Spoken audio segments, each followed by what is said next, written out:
Well, where I am, the situation is pretty calm, and there is not even checkpoints by the Palestinian police on the way to the city center of Ramallah. There's no posters of the Palestinians who were killed yesterday during the armed clashes with Israeli forces. There is absolutely no reminiscence of the incidents yesterday. Given that, the tension is probably palpable in places where the clashes occurred, in the Jenin area or in the village of Bidu in the vicinity of Ramallah, simply because 3 of the gunmen were killed there, and one of them was a senior Hamas operative, and there were clashes overnight. There were clashes also in Joseph Tomb, as you mentioned, and what's exceptional in these clashes, because they happen often on the way to Joseph Tomb when Jewish pilgrims are coming there. This time there was armed fire aimed at the pilgrims, and this is a worrying development for the Israeli army. But regarding the 2 soldiers, there is an investigation to check whether these 2 soldiers were indeed wounded severely by friendly fire. What we know is that the clashes occurred at very short distance, and that probably added to the mayhem because they were literally meters away from each other. And it is possible that another force tried to help the force which was on the front and unfortunately wounded these 2 soldiers.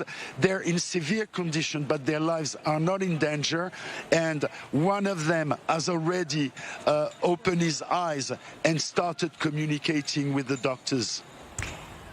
Talk to us, Pierre, about the Israeli military saying that this weekend operation struck a major blow to a Hamas terror cell in the West Bank. But what more is known about the imminent terror attacks the cell was planning, said to include cities like Jerusalem?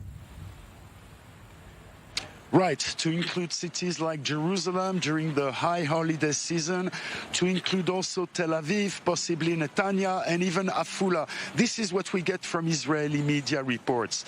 We don't know exactly, but what Prime Minister Naftali Bennett said was that it was basically a ticking bomb. And what's worrying is that the army is acknowledging at this particular point in time that not the whole cell has been dismantled, not all the weapons have been gathered by the Israeli army, and we also know from the map where those clashes occurred that it encompassed not only the city of Jenin in the northern West Bank, but also a place very close to the headquarters of the Palestinian Authority, under the nose of the Palestinian Authority, I would say, in a totally different place, which means that this web is well rooted in the West Bank, spread out in different localities, and that's a worrying and important point. The army has not increased its state of alert at this point, but given that, it is clear that they're still looking for people, they're still looking for weapons.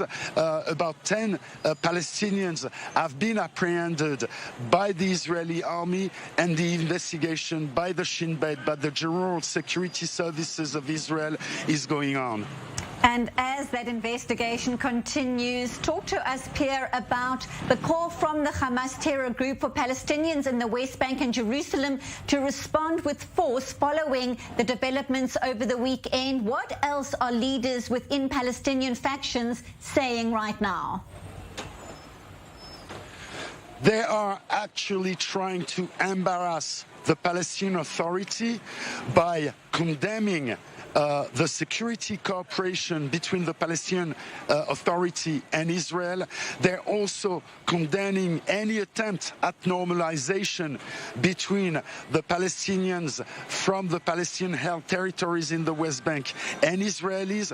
I recall that a few days ago, only 15 former Israeli politicians came to Ramallah to meet with various dignitaries of the Palestinian Authority This is, in a sense, a blow to the Palestinian Authority, because on one hand it happened under their nose, on the other it is clear that Jenin, for instance, and its refugee camp are not at reach of the Palestinian police forces, and this is an irredentist area in a sense, and that's worrying also the Palestinian Authority. Always appreciate your comprehensive updates. Thank you so much, Correspondent Pierre Klochendler, live from Ramallah.